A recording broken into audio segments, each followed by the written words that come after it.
کیا آپ کے قریبی لوگوں نے بھی کبھی آپ کو کہا کہ یار تم تو مصیبت ہو، تمہاری وجہ سے ہی یہ مصیبت فلاں مصیبت ہمارے سر پہ آئی اور اب اللہ تم سے بڑا ناراض ہو جائے؟ اور پھر یہ دیکھ کے آپ کے ذہن میں آتا ہے کہ اگر یہ لوگ مجھ سے ناراض ہیں، فار ایگزامپل میرے پیرنٹس نے مجھے یہ کہا ہو،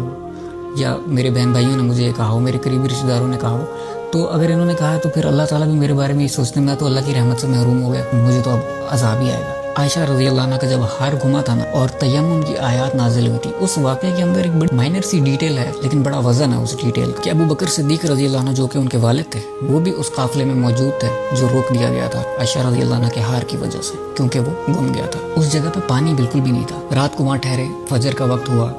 تو لوگوں نے ابو بکر صدیق رضی اللہ عنہ کو کہنا شروع کر دیا کہ دیکھا عائشہ کی وجہ سے کیا ہوا، ہم مصیبت میں پھنس گئے، عائشہ کی وجہ سے رسول اللہ مصیبت میں پھنس گئے صلی اللہ علیہ وسلم۔ تو ابو بکر صدیق رضی اللہ عنہ باتوں میں آ گئے، وہ چلے گئے عائشہ رضی اللہ عنہ کے پاس۔ جب وہ گئے تو وہ دیکھتے ہیں کہ رسول اللہ صلی اللہ علیہ وسلم ان کی تھائی کے اوپر سر رکھ کے سو رہے ہیں، تو اب شور نہیں کر سکتے تھے۔ عائشہ رضی اللہ عنہ ان کو دیکھ رہی ہیں، ان کے والد بہت غصے میں اور وہ ان کو بریدنگ وائس میں ڈانٹ رہے ہیں اور ان کو ان کے فلینک پہ تھوڑا سا انہوں نے تھپکایا بھی غصے میں، اور کیا کہا یہ کہ تمہاری وجہ سے ہم اس مصیبت میں پڑے،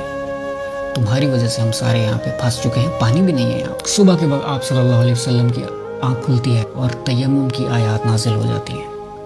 وہی بیٹی جس کو ایک باپ کہہ رہا ہے کہ تمہاری وجہ سے یہ مصیبت ہم پہ ہے، اسی بیٹی کے سبب پوری امت کے اوپر رحمت نازل ہو گئی، پوری امت کو تیمم کی نعمت اور ایکسیسیبلٹی مل گئی۔ اینڈ آئرونیکلی وہی لوگ جو کہہ رہے تھے کہ ابو بکر